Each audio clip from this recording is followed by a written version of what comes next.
Welcome to our series on the wisdom of Ignatius. The last time we talked, we mentioned that Ignatius experienced limitations in his life. Limitations not that he needs to study, which is one limitation, but also the limitation of being put in jail and being detained, and he was detained several times.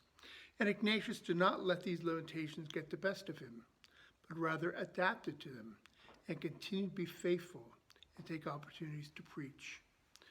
There's one incident that he writes about briefly in his autobiography that kind of has a parallel to St. Paul's stories in the Acts of the Apostles.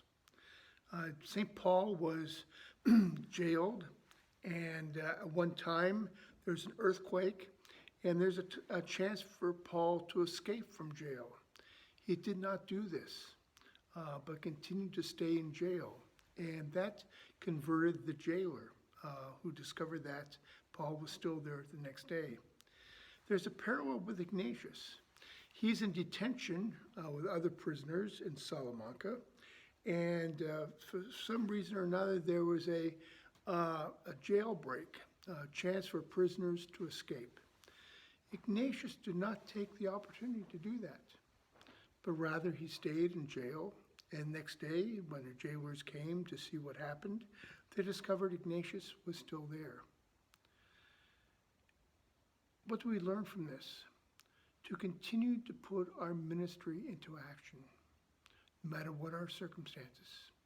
Ignatius shows us that he was not afraid of authority or afraid of consequences, but continued to minister in a loving way, even to forego the opportunity to escape from detention or from jail, but to put his ministry into action.